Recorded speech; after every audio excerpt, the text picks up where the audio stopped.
Como diz o Toninho Camarão, o clima no Cruzeiro tá gostosinho demais e a imprensa tem exaltado cada vitória do Cruzeiro. E não é à toa não, Cruzeiro merece ser exaltado. O treinador Leonardo Jardim principalmente merece ser exaltado. E a gente viu quando o árbitro apitou, o time do Cruzeiro se reuniu ali, o elenco tá fechado. Em cada gol do Cruzeiro, todo mundo se reunia para dar um abraço. O elenco do Cruzeiro não é mais só um time, virou família. E eu tô muito feliz, tô muito empolgado e eu tenho certeza que você aí de casa, torcedor cruzeirense, também está. Antes, família, de eu colocar aqui na tela para vocês as falas do Felipe Melo, do Everton Guimarães e da galera da ESPN que tem exaltado o Cruzeiro na imprensa, eu gostaria de pedir a cada torcedor cruzeirense que está do outro lado da tela que não se esqueça de deixar aqui o seu gostei e também de se inscrever no nosso canal. Agora, família, aqui já fiz todos os pedidos, desculpa pelo atraso, vamos conferir as principais reações das imprensas. Cruzeirão tá bem, se reencontrou o Cruzeiro, né? Bom, eu sempre, agora parece clichê, mas é fácil falar, né? Falei que o Cruzeiro tinha um ótimo time, que não era normal o Cruzeiro tá vendo aquela fase ruim. Cruzeiro muito bem. Por outro lado, o Sport que sem confiança alguma. A fase terrível do Sport sem confiança. E o torcedor, apesar do novo trabalho agora, do novo treinador, mas tá complicado. Do Cruzeiro.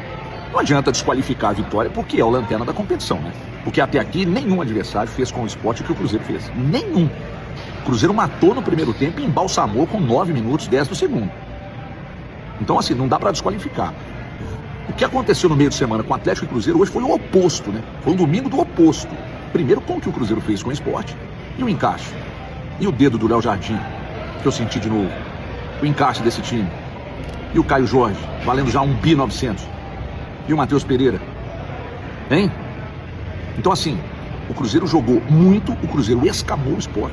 Escamou o Sport. O Cruzeiro fez o Sport parecer pior do que já vinha aparecendo. E aí agora, nós estamos a uma semana do Clássico e o Atlético... Nos 20 minutos, então, o Cruzeiro envolveu o Sport tranquilamente. Bola na trave. Tranquilamente. O Cruzeiro se deu ao luxo no primeiro tempo, depois de abrir 2-0 rapidamente, de até, entre aspas, dar uma impressão que o time relaxou um pouquinho. Aí o Sport quase teve uma chance com o Pablo, que quase fez o gol, o Cássio evitou. O Sport começou a rondar um pouco mais a área do Cruzeiro, mas dava a impressão do seguinte: quando o Cruzeiro quiser trocar passes, sair jogando do campo de defesa com bola no chão, vai encontrar espaço, que tinha espaço para jogar. E o Cruzeiro encontrou espaço, né? O Léo Jardim hoje teve uma ideia de colocar o Eduardo um pouco mais atrás, próximo ao Lucas Silva. Foi um segundo volante o Eduardo hoje. Matheus Pereira com muita liberdade para jogar. O Caio Jorge fez um jogo muito bom. Christian de um lado, o Wanderson do outro. E o Sport estava em uma situação que tinha tanto espaço para o Cruzeiro jogar. O Cruzeiro abriu 2-0 assim, dava a impressão do seguinte: olha, se o Cruzeiro seguir nesse ritmo, vai fazer um monte. Aí o Cruzeiro parou um pouquinho, o Sport deu uma animada, fez o terceiro gol. O Cruzeiro, quando chegou ao campo de ataque, fez o terceiro gol. E toda vez que o Cruzeiro passava do meio campo, dava a impressão que faria mais gols. Muita liberdade para jogar teve o Cruzeiro, mas jogou muito bem o Cruzeiro. Abriu vantagem com muita autoridade, jogando um futebol de altíssimo nível, muito boa troca de passe. É um time que passa a impressão de muita confiança nesse momento brasileiro. O que fez na Sul-Americana, que não fez na verdade, tá? Parece que é uma outra realidade. Lá é um Cruzeiro B que joga lá, e é um Cruzeiro A que joga o brasileiro. Hoje 4-0, e dá a impressão que se não tirasse o pé em alguns momentos, não diminuísse o ritmo em outros, poderia ter feito mais gols no Sport na ilha. Então, aí nessa semana o Cruzeiro é eliminado da Sul-Americana e assim que ele é eliminado, o Leonardo Jardim vem com o discurso de que eles não queriam mesmo. O que é mais ou menos verdade, né, Bruno? Não conseguiu e aí saiu com essa, né? Mas tudo bem, mas é um Cruzeiro, então vamos partir do seguinte. É um Cruzeiro que não disputa mais a Copa Sul-Americana. Tem mais 2 jogos em que deve colocar talvez um time de jovens, quem não tem jogado no brasileiro joga na Sul-Americana. Ou seja, ele não vai desgastar jogadores na Copa Sul-Americana, certo? E aí logo na rodada seguinte ele goleia por 4-0. Hoje ele mostra que ele é um candidato ao título? Eu acho cedo ainda para falar título, mas certamente é um candidato a jogar a Libertadores, que é o plano do Leonardo Jardim. Ele falou: queremos voltar no ano que vem para jogar o torneio mais importante, a competição que tem os melhores. Ele estava falando da Libertadores. Ele falou assim: Sul-Americana, nosso plano não é que o Cruzeiro dispute a Sul-Americana. O Cruzeiro foi o vice-campeão na temporada passada da Sul-Americana. Fez uma campanha muito ruim.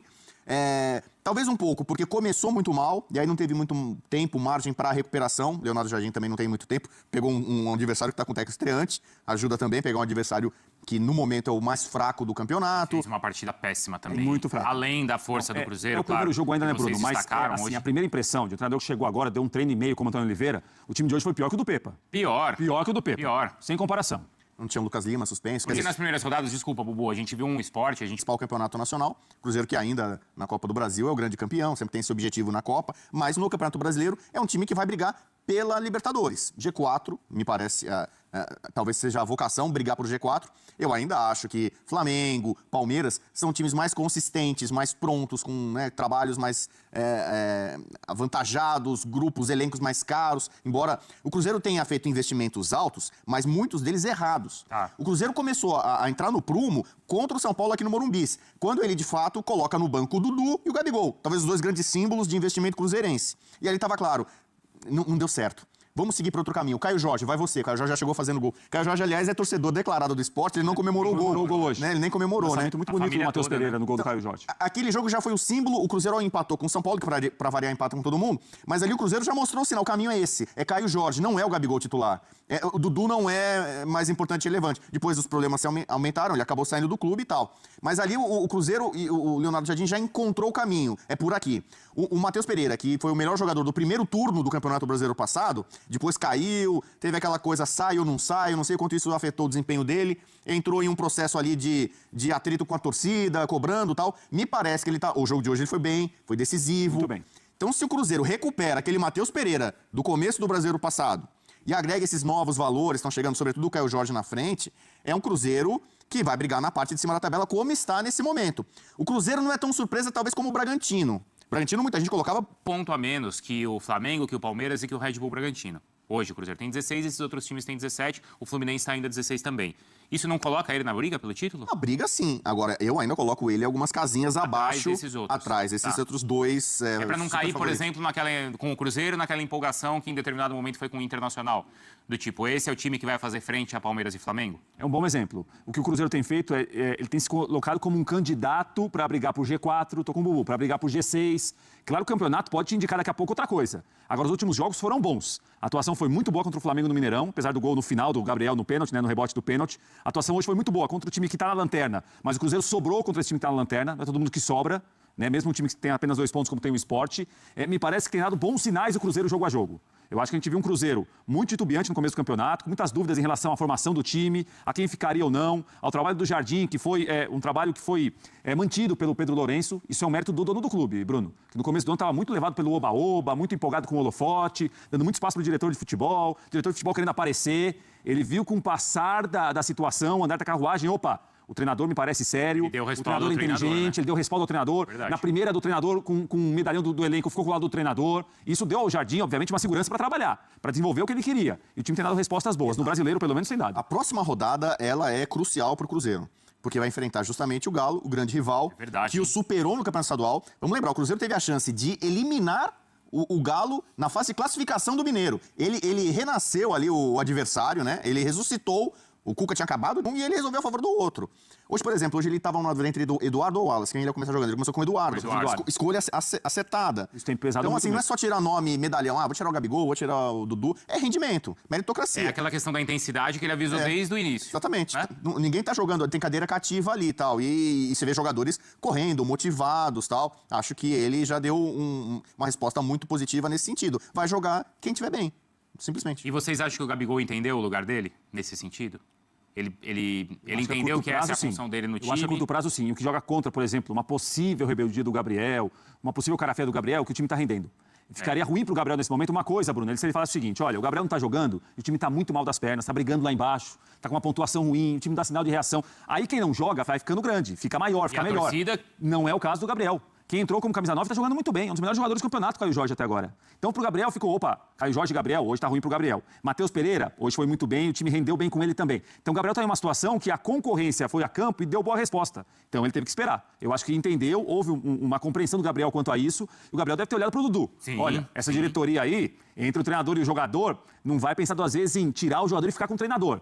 Eu que vou arrumar confusão, vou tentar brigar para ganhar minha vaga de novo. O Pedrinho já deu recado antes, né? Quando falou que e acho que isso ajudou muito tem muito dinheiro jogado fora, paga-se muito para jogador, para empresário. E eu acho que isso ajudou o trabalho do Jardim. Ficou muito clara a imagem dele pro Dudu, mas... Ajudou o trabalho do Jardim na seguinte situação que me parece, a distância, obviamente, ouvindo as entrevistas, as manifestações do Pedrinho, principalmente. O treinador aqui não precisa ter apego ao cargo. A diretoria está com o treinador. Opa! Porque muitas vezes, Bruno, o treinador pensa em mexer, ele não mexe porque ele fica muito apegado ao cargo. Claro. Se eu mexer, que repercussão vai dar? Eu posso perder o jogador no vestiário, o ambiente não pode ser positivo para mim.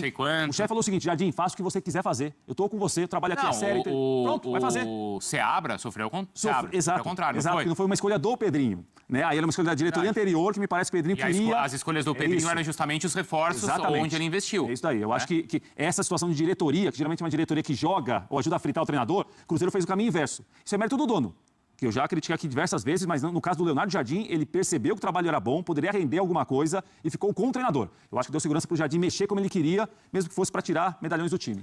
Então é isso, família. Vamos encerrar por aqui mais um conteúdo do nosso canal. Você aí de casa, torcedor cruzeirense, que é novo por aqui, já seja muito bem-vindo. Se inscreva no nosso canal, deixe o seu gostei, ative as notificações e tamo junto demais. Fica agora com meu grande abraço, fica com Deus e até a próxima. Fui!